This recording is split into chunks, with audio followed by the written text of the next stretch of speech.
여러분 주말 잘 보내셨습니까? 그 어느 때보다 해외 증시 투자자, 국내 증시 투자자 모두 좀 편안한 주말을 보내셨을 것 같습니다. 국내 증시는 지난주 한 주만 같아라 할 정도로 폭등세를 나타냈고 나스닥 지수 또한 해외 증시 안에서 닷새 연속의 사상 최고치 흐름을 이어갔습니다. 뉴욕 증시 안에는 테슬라가 주인공이었는데요. 전날에 6% 급등에 이어 주말에도 또 7% 상승을 나타냈는데 AI와 또 휴머노이드 로봇 등의 사업 확장에 대한 기대감을 반영했습니다. 7개월 내 최고치를 나타낸 테슬라도 이번 주에 예의주시하시고요. 자, 이번 주 증시 파월 의장이 이 증시에 더 불을 지펴주게 될까요? FOMC 초미의 관심입니다. 특히 이 점도표에서 올해 남은 한 해 이제 얼마나 금리 인하를 더 나타낼지 좀 중요하게 봐야 되겠고요. 그 어느 때보다 더 파월 의장의 이 발언, 기자회견도 또 관심을 끌 계획입니다. 자, 중요한 전략 놓치지 않겠습니다. 지금부터 함께 하시죠.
글로벌 비트 시간입니다. 지난 금요일 뉴욕 증시 금리 인하에 대한 기대감을 더욱 크게 키우는 모습이었습니다. 경제 지표를 확인한 영향이었고요. 그리고 이번 주 금리 슈퍼위크가 개막을 합니다. 미국뿐만이 아니라 일본도 금리 결정에 나서고요. 영국, 캐나다 주요국들이 계속해서 금리 결정을 이번 한 주 동안 진행을 하게 될 예정입니다. 지금 미국 같은 경우는 25bp 인하가 가장 큰 가능성으로 거론되는 가운데 일각에서 품고 있는 50bp 인하에 대한 가능성, 그리고 앞으로 연준이 어떠한 금리 경로를 그려줄 것인가에 초점이 크게 쏠리게 될 텐데요. 금리 회의 이후에 미국 증시는 어떤 방향성을 갖게 될지 그 사이에 나오는 이슈들 저희와 함께 꼼꼼하게 챙겨가시죠. 네, 아주 궁금해집니다. 사실 9월에 시장이 전형적으로 약하다라고 해서 현금 확보를 좀 해놓고 기다리고 계셨던 분들도 좀 계실 것 같은데 미국 증시가 놀라운 저력을 계속해서 보여주고 있습니다.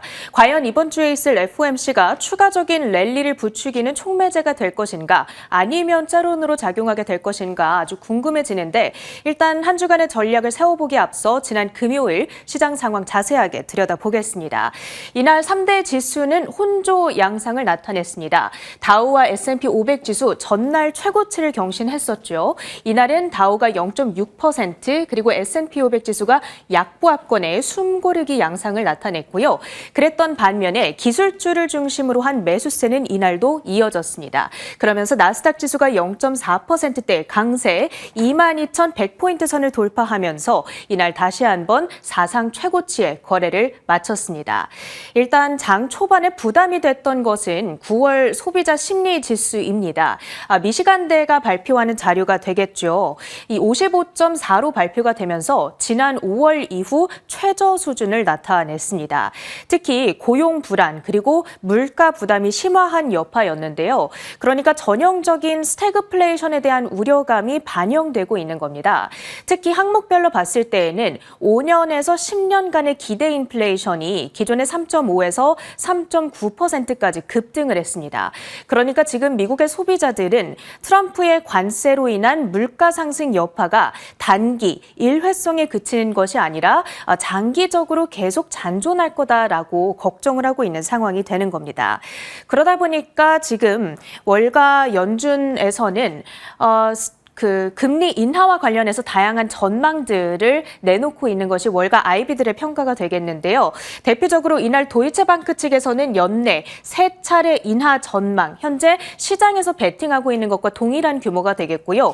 모건 스탠리에서는 거기에다가 내년 1월까지 4회 연속 인하를 전망하고 있습니다. 그런 다음에 살짝 동결을 하고 이후에 4월과 7월에도 추가 인하를 전망하고 있겠습니다.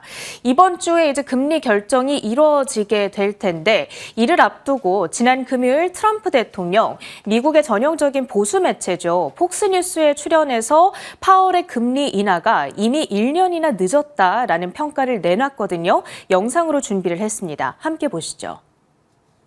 What about interest rates? Because we're hoping Jerome Powell lowers the interest rate this month.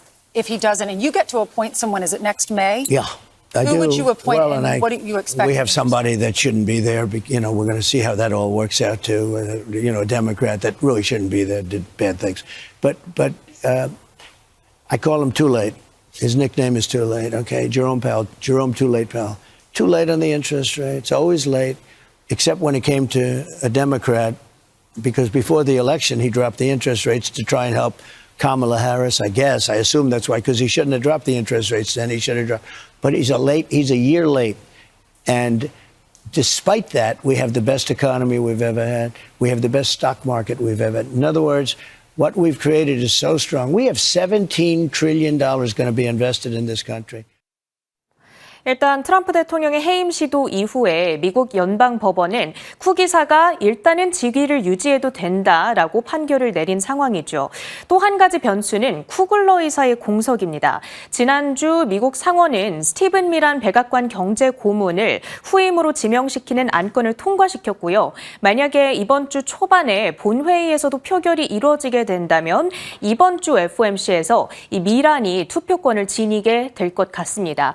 일단 12명의 투표자가 확정되지 않았다라는 것, 이번 주 FOMC에 있어서 한 가지의 변수로 생각을 해보셔야겠습니다.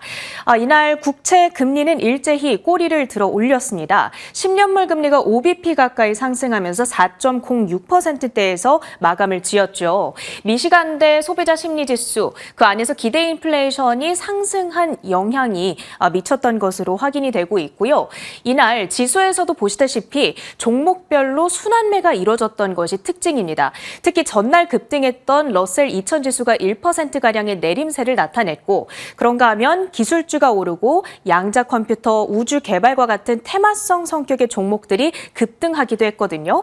19일 선물 옵션 만기일을 앞두고 이런 차별화 장세가 이어질 거다라는 것이 시장의 관측이 되겠습니다.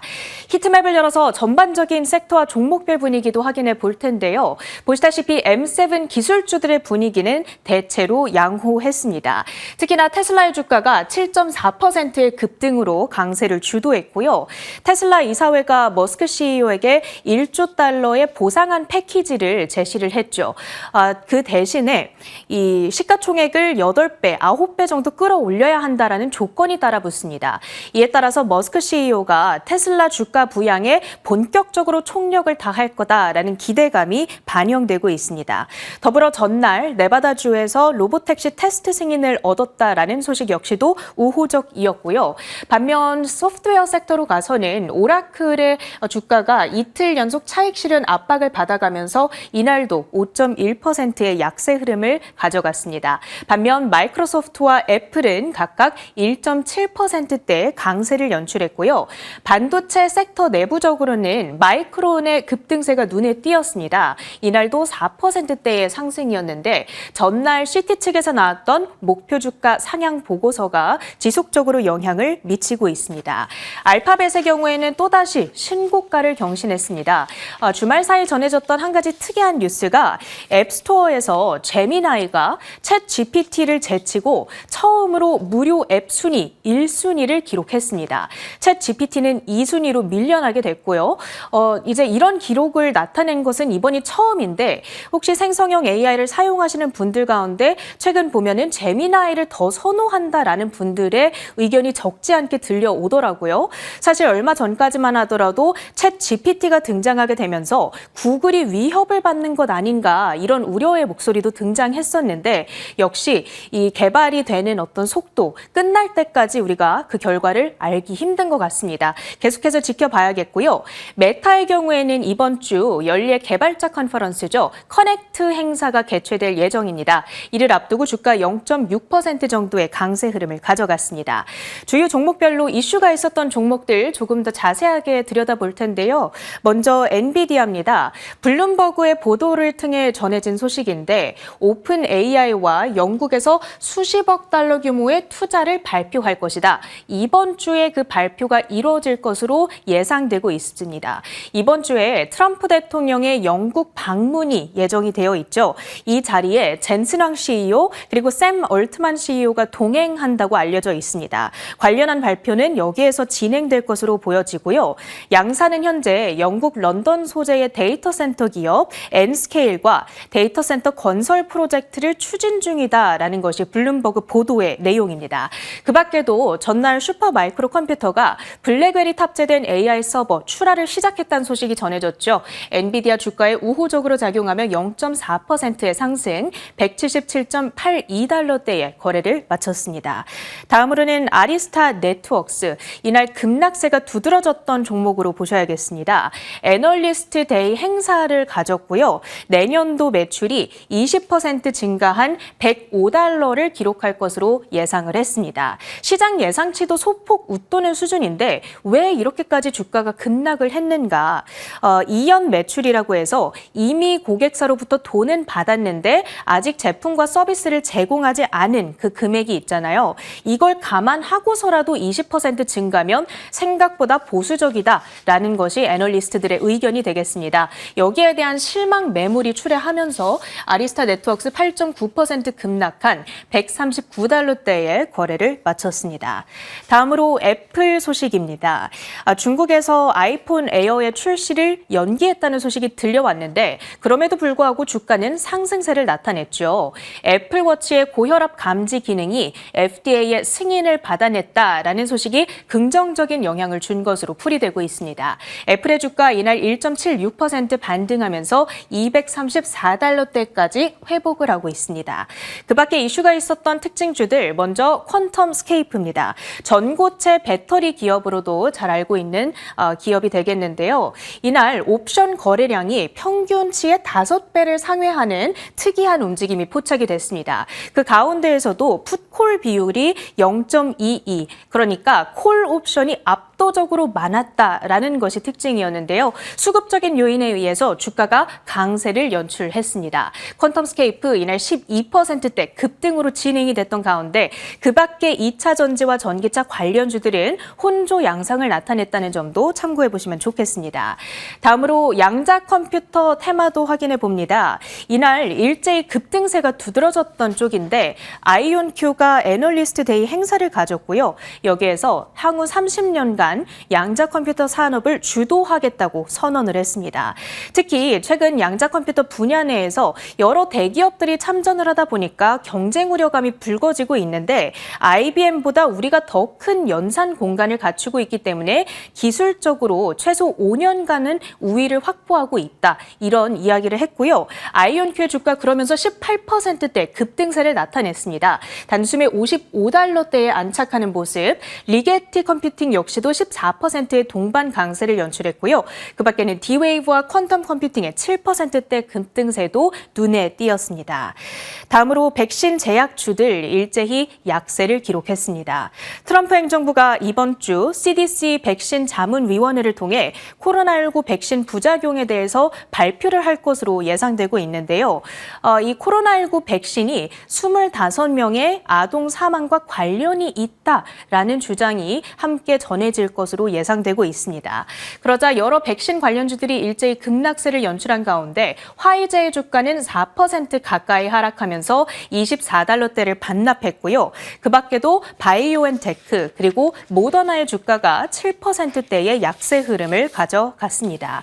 마지막으로 이번 주 한 주간의 일정까지 체크해 보도록 하겠습니다. 9월 15일에는 조금 아까 말씀드렸던 스티브 밀런 연준이사 후보자의 인준 투표가 진행될 예정입니다. 만약에 표결이 잘 이루어지게 된다면 이번 주 수요일 FOMC에서 밀란이 투표권을 가지게 된다라고 보시면 되겠고요. 이번 주 가장 중요한 메인 이벤트는 역시나 수요일에 이뤄지게 될 FOMC 금리 결정이 되겠습니다. 우리 시간으로는 목요일 새벽 3시에 진행이 되니까 목요일 아침 그 결과를 정리해 드릴 예정이고요. 사실 금리가 인하될 거다라는 것은 기정사실, 그보다 더 중요한 것은 앞으로 인하의 폭이 어떻게 될 것인가. 이번에 함께 발표되는 경제 전망과 점도표 내용을 통해서 그 내용을 가늠해 볼 수가 있겠습니다. 시장에서 기대 혹은 실망 어느 방향으로 가닥을 잡게 될지 궁금해지는 대목입니다. 19일에는 선물 옵션 동시 만기일이 예정되어 있습니다. 이를 앞두고 변동성이 확대될 가능성까지 예의주시해 보시면 좋겠습니다. 일정까지 봤고요. 주요 외신 헤드라인으로 이어갑니다.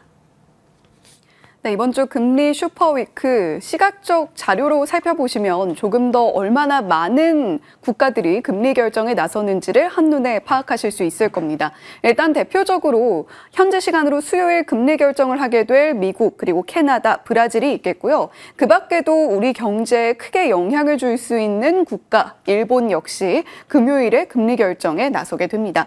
자, 이렇게 좀 세계 주요국들이 이번 한 주 동안 정말 대대적으로 금리 결정을 한다라고 봐도 과언이 아닐 텐데요. 미국은 현재 25bp 인하가 예상이 되고 있고 캐나다는 오히려 반대로 25bp 인상, 영국의 경우에는 지금 이렇게 빨간색으로 표시되어 있죠. 현지 시간 목요일 금리 결정을 할 예정인데 8월에 이미 인하를 진행한 바가 있습니다. 이번 회의에서는 동결이 좀 유력하게 점쳐지고 있다라는 이야기 나오고 있죠. 지금 일본 같은 경우는 정치적으로도 좀 혼란스러운 상황인데요. 이시바 시게루 총리가 사임을 하면서 지금 우리 투자자들 사이에서도 경제 정책뿐만이 아니라 지금 뭐 여러 가지 이슈와 관련해서 차기 아베로 불리는 여성 장관 후보가 있겠고, 그리고 펀쿨색좌라는 별칭을 갖고 있는 고이즈미 신지로가 함께 경합을 붙게 될 예정입니다. 현재 출마 선언을 한 상황인데 어떻게 상황이 전개될지는 조금 더 지켜봐야 되겠고요. 일단 BOJ의 경우에는 긴축 시그널을 좀 보내주기는 했는데 좀 지켜봐야 된다라는 의견이 우세한 상황입니다. 자, 이렇게 금리 결정을 나서게 되는 한 주가 될 텐데 9월 FOMC가 더더욱 무게감이 실리는 이유는 앞으로의 금리 경로에 대한 방향성을 가늠할 중요한 한 회의가 될 것이다라는 기대 때문이죠. 블룸버그 통신에서 조사를 했습니다. 9월 초에 좀 조사를 5일 동안 진행을 했는데요. 미국 경제학자들이 어떻게 기준금리 경로가 변경이 될 것인가를 두고 설문조사를 진행한 결과입니다. 2025년 말까지 올해 두 차례 각 25bp 인하 전망이 우세한 상황이고요. 검정색으로 표시된 점이 지난 6월에 진행했던 설문조사 결과입니다. 그리고 이렇게 파란색으로 표시된 점이 이번 9월에 진행한 조사에 대한 결과이고요. 연말까지 3.5%대로 금리가 인하될 가능성을 상당히 높게 보고 있습니다. 2026년 3월 당시에는 약 3.5%가 될 것으로 전망을 하고 있고요. 내년 말이 되면 약 3.25%까지 완만한 수준의 금리 인하가 진행될 것이다. 이렇게 전망을 하고 있습니다. 일단 9월 FOMC에서 25bp 인하가 가장 유력한 시나리오이기 때문에 이 경우에 금리 인하가 정책적으로 결정이 된다면 채권 수익률은 하락하고 주식의 경우에는 성장주와 기술주, 탄력을 받아갈 수 있는 여건이 마련이 되겠고요. 달러는 약세 압력을 받아갈 수 있다는 점, 기타 자산까지 함께 참고를 해보시면 좋을 것 같습니다. 금리 외에 지켜볼 만한 변수들 여전히 상존해 있습니다.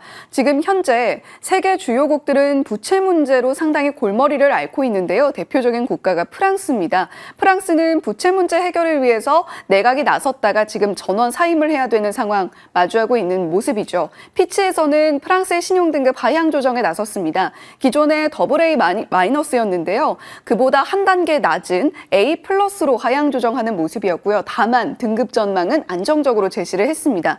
정부 부채 비율은 계속해서 늘어나고 있는데 정치적인 불안으로 인해서 이러한 재정 건전성을 확보할 수 있는 토대가 마련되지 못하고 있다라고 이야기를 하면서 신용등급 하향 조정을 했고요. 두 번째 포인트는 미중 갈등 N라운드에 접어든 상황 속에서 이제 트럼프 대통령이 나토까지도 중국 견제에 동참해달라라고 요구했다라는 점입니다. 트럼프 대통령의 트루스 소셜 글을 지난 주말 사이에 나왔던 내용을 들여다보면요. 모든 나토 회원국이 러시아산 원유 수입을 전면 중단해야 한다. 왜냐하면 러시아와 우크라이나의 전쟁을 종결해야 되는데 그중에 하나의 방안으로 나토 차원에서 중국 제품의 50에서 100% 고율 관세 부과를 포함해서 지금 러시아산 원유 수입을 전면 중단해야 된다. 이런 코멘트를 내놨습니다. 지금 러시아와 우크라이나의 전쟁 종결에 중국에 대한 관세까지 끌고 들어와서 지금 미국과 중국과의 갈등 상황이 나토까지 번지게 되는 것은 아닌가 이런 생각을 할 수 있는 여러 가지 발언들이 있었죠. 자, 중국도 가만히 있지는 않습니다. 물론 그 사이에 여러 가지 이슈들이 나왔습니다만 중국은 일부 미국산 칩의 반덤핑 조사에 착수했다라는 소식이죠. 중국 상무부가 텍사스 인스트루먼트 아날로그 디바이스와 같이 일부 미국산 아날로그 IC 칩에 대한 반덤핑 조사를 개시했다라는 소식이고요. 중국 반도체 산업에 대한 미국의 조치에 대해서 중국 역시도 나름의 카드를 꺼내든 것이다라는 해석이 나오고 있습니다. 일단 조사 기간만 반덤핑 조사에 1년 그리고 반차별 조사에만 3개월가량이 걸릴 것으로 추산이 되고 있기 때문에 이 전쟁, 이 싸움이 계속해서 길어질 것이다라는 쪽에 무게감이 실리고 있는 모습이죠. 여러 가지 변수들이 상존하고 있는 가운데 어쨌거나 이번 주에 가장 큰 화두는 금리 인하가 될 텐데요. 그 반대편에 지난주 우리 증시로 상황을 좀 돌려보면 상황이 상당히 긍정적으로 전개됐다라는 점을 모두 기억하고 계실 겁니다. UBS에서는 코스피의 목표치를 상향 조정하는 모습도 보여줬는데요. 어떠한 근거로 상향 조정이 있었는지 함께 들여다보시죠. UBS가 메모리 사이클 개선, 무역 리스크 완화, 정책 개혁의 진전 조짐을 근거로 코스피 지수 목표치를 4% 상향한 3,550포인트로 조정했습니다. 7월과 8월에 인식된 코스피 지수의 후퇴 이후 더 나은 메모리 사이클과 정책 개혁에 대한 고무적인 신호를 반영해 코스피 지수 목표치를 4% 상향해 3,550포인트로 조정한다고 UBS 애널리스트들은 밝혔습니다.